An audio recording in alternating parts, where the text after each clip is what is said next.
If you don't want to live with my parents, then we are getting a divorce. My husband, Tom, said this to me with a serious face. To that, I try to reply with, but then he starts to scold me as if we are in a manly fight. I am an only child, so it is my duty to take care of my parents. You knew about this, and now you're saying you don't want to live with my parents? This is not allowed. I was so surprised that I couldn't say anything back to Tom, when I should have. I am not opposed to living with the in-laws, but I am just feeling very frustrated and stressed all the time with the extremely unreasonable demands from my husband and in-laws.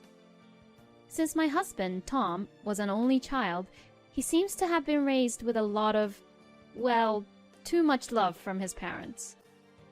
Tom was so spoiled that even as a child, he got anything he wanted, and the in-laws just praised on anything and everything he did. To my surprise, his parents bought him a semi-double luxurious bed which cost $3,000 just because he said, "The bed is too firm," once. This happened when he was just a university student. Since they were that kind of in-laws, even after we were married, they would come to me with many unreasonable demands. For example, my mother-in-law raised her eyebrows when she saw me buying and cooking a large bag of chicken thighs, which was affordable when we were tight on money like the day right before payday. Stella, recently Tom has been complaining that your cooking is not yummy and not satisfying because you only cook chicken thighs. Just because it's cheap, don't cook poorly, and sometimes why don't you try to cook something delicious? Since my mother-in-law, Clara, would say such thing, I would try to cook a pork steak. Then my father-in-law, Richard, would grumble. Isn't pork steak what poor people would eat? Since Tom is working hard and earning enough, shouldn't you make him praise him by making him a beef steak? I seriously feel bad for Tom for marrying a wife from a poor family. If Clara and Richard would think for a second that Tom is not satisfied in any way, they would immediately blame it on me and complain it to me. Also, they would say how they pity Tom for it. Really, every time I would see my in-laws, I feel very stressed. But Tom is an only child. I knew one day he would say about living with the parents, so I was being prepared for it. I am also an only child too, and only had my father Bob. We were well off, and Bob raised me all on his own. Bob was really good at house chores too. So every time I would go back and visit him, that's all I needed to do. Bob also didn't expect anything from me. I understand that you already have too much plate on yourself by dealing with the parents-in-law. No need to worry about me, Stella. Every time I visit him, he would always tell me that, and also make sure that he was very proud of me for it. Perhaps it was because of those words from my father, I was able to withstand the unreasonable demands from Clara and Richard. Just then, my father passed away. According to my father's friend, Sam, who came to the funeral, told me that Bob had been suffering from cancer for several years. He probably kept it a secret from me to not be a burden on me. He did not show any sign of cancer, nor even a hint of illness to me. My father, who spent many years as a single parent, never revealed his illness to me until the very end, just because he loved and cared and didn't want to be any burden to me. To think about my father, I couldn't stop crying. Your father was too young to die, Stella. Clara and Richard, who came to the funeral, greeted me. Us too. We never know if we will become sick and be hospitalized. I am too horrified to think about dying alone, not even seeing my child up next to me when I am dying. Yes, after all, if you are the child, you have to take care of your old parents.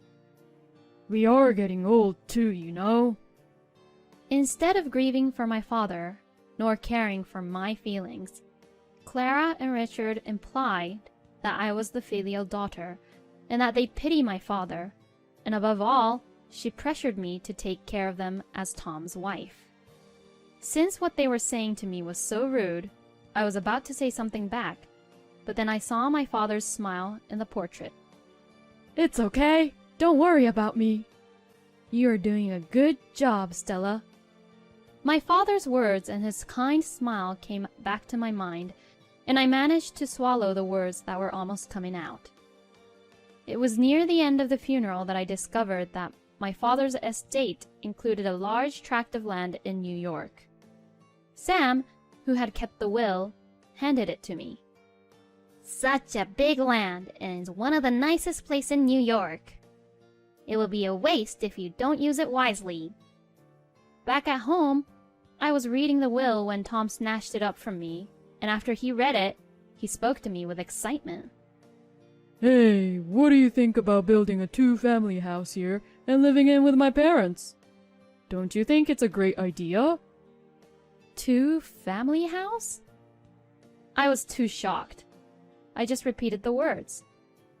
Why is my husband deciding on how to use the land I inherited to suit him and his parents?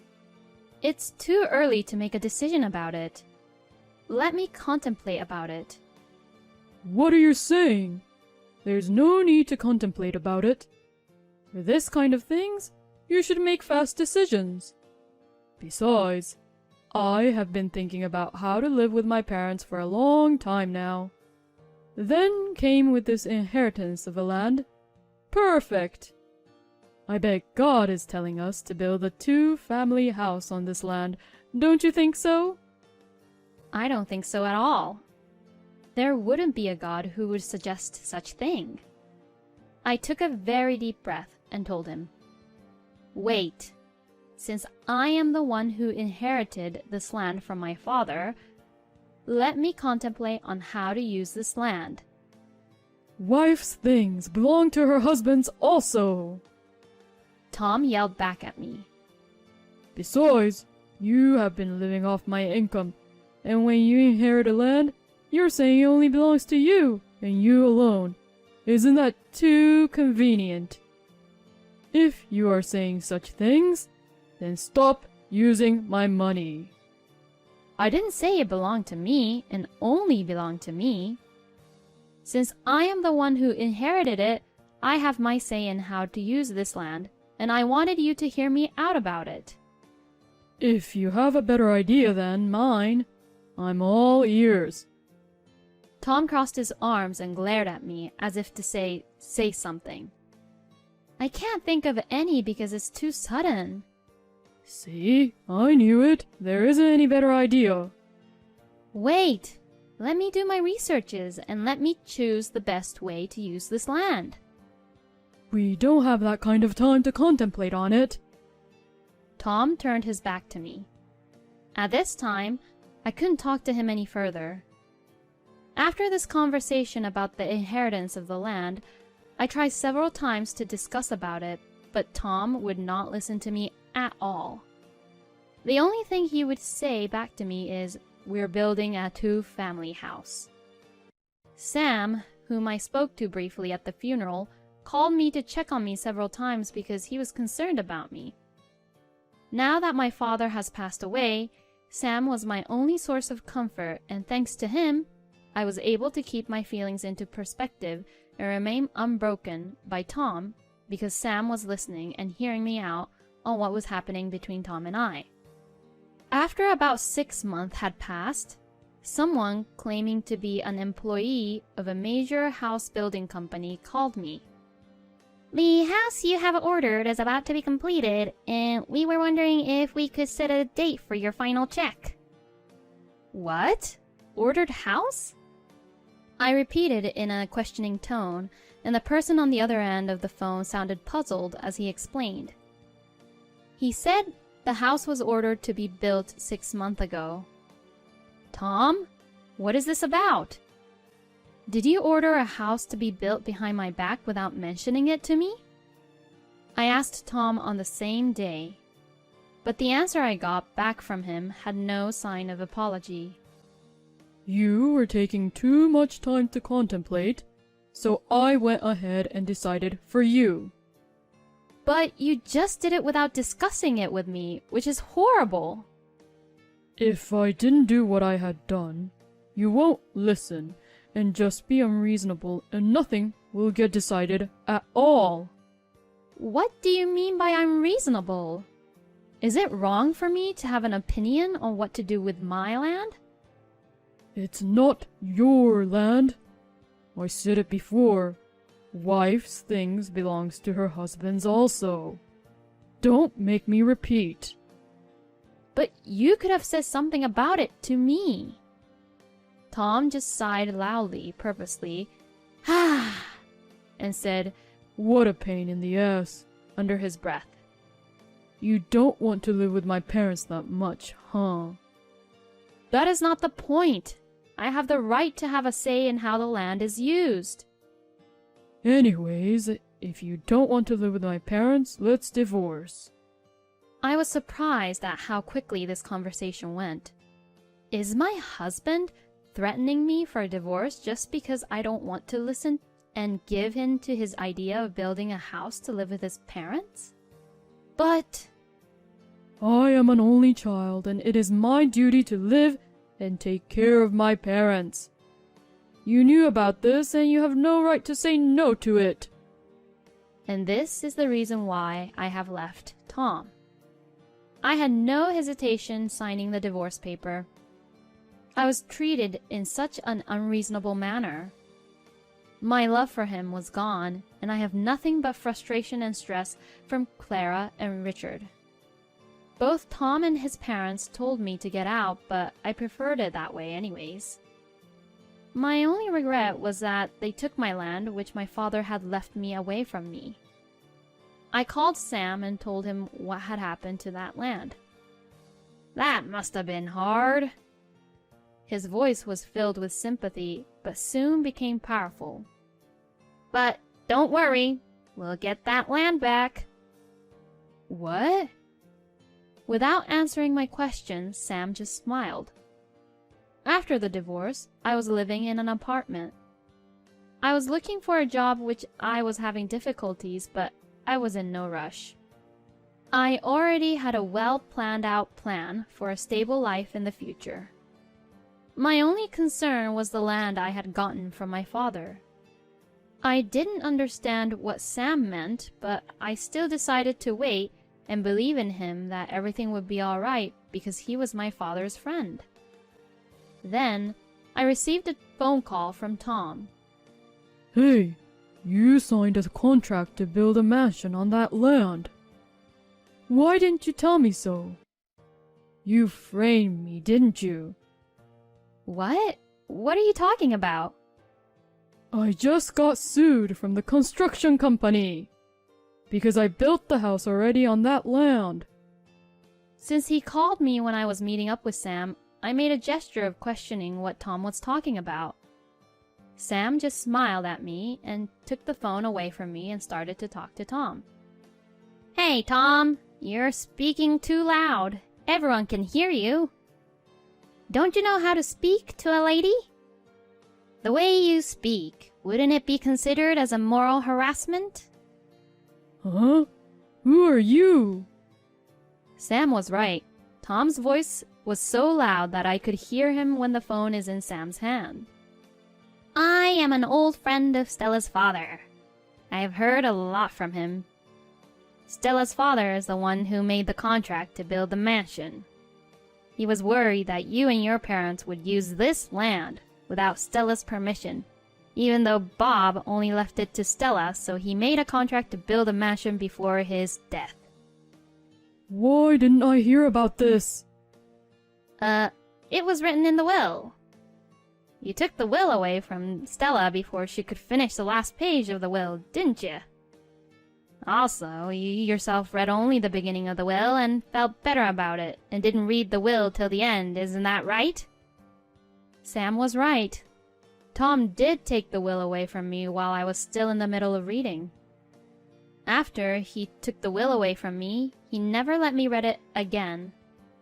As I was talking to Stella, She told me the truth, and when I heard the truth, I thought you would terminate the mansion contract on your own, so I kept quiet about it. I knew it. You framed me. No, I didn't frame you. You dug your own grave. I did not do anything. I could just imagine Tom's teeth chattering on the other end of the phone, and I felt great about it. And also, I think Stella has something to tell you. As Sam said that, he gave me back my phone. Yes, I did have something to say to Tom. I have something to say to Tom which he will regret. That is why I needed my time. I was taking my time to find a way for Tom, Clara, and Richard to regret for letting me go. Tom, I believe that soon you will be receiving claim for damages and alimony as well. Huh? The voice of Tom was so loud and sounded so dumb. What do you mean by that? Tom, since you used my land behind my back without my permission, I was so frustrated, so I did my research a lot. And then, I found out. I found out that I was able to claim for the damages if a house is built on the land without a permission. You've got to be kidding me. It wasn't without a permission, because what belongs to the wife belongs to the husband. But I am not your wife right now, am I? As I said this, Tom just didn't know what to say back. That land is still mine right now. Because we got divorced, you and your parents have no right whatsoever to use my land at all. But when I built the house, it was while we were married. Yes, behind my back, without my permission. Without my permission, you have built the house on my land, and because I was opposed to it, you just kicked me out of the house and divorced me. Again, Tom was silent. So I continued. Oh yeah, by the way, all the conversations we had about the house and land is recorded.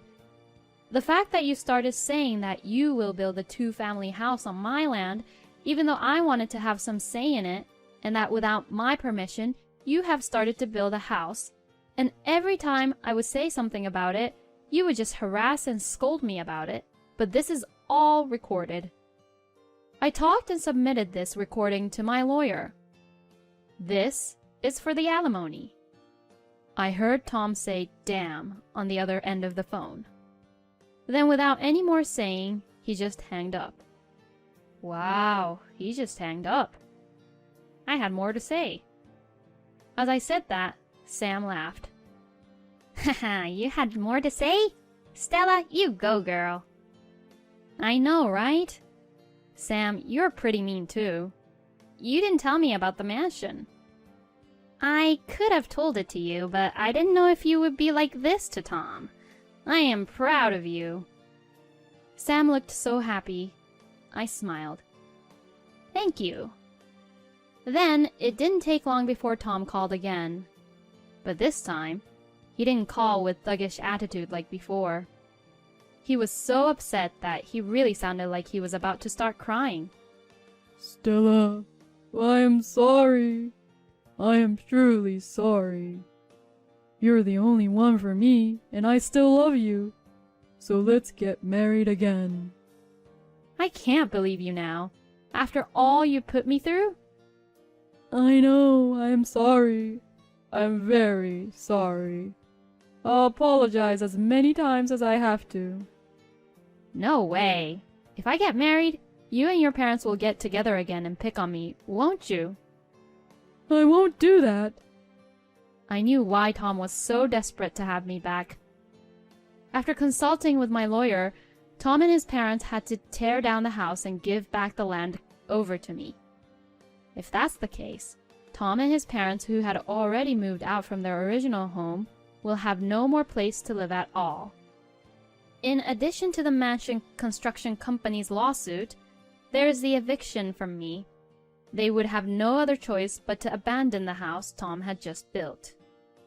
So that is the reason why Tom is sucking up and trying to win me back, hoping that I will somehow drop the lawsuit against them and do something about the mansion contract about it.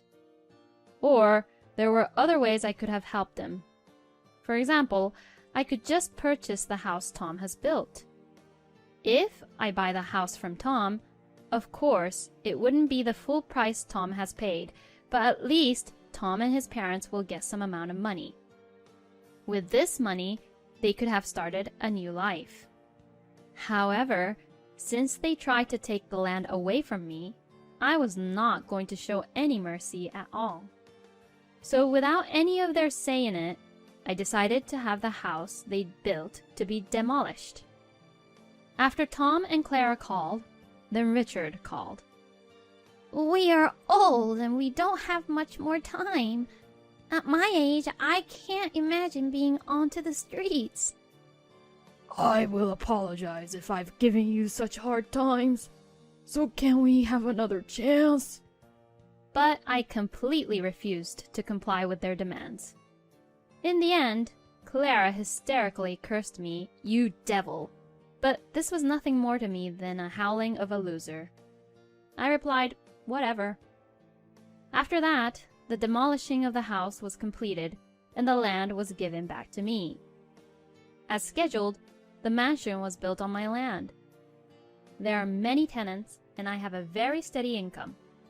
In addition to that, I am receiving compensation from Tom and his parents.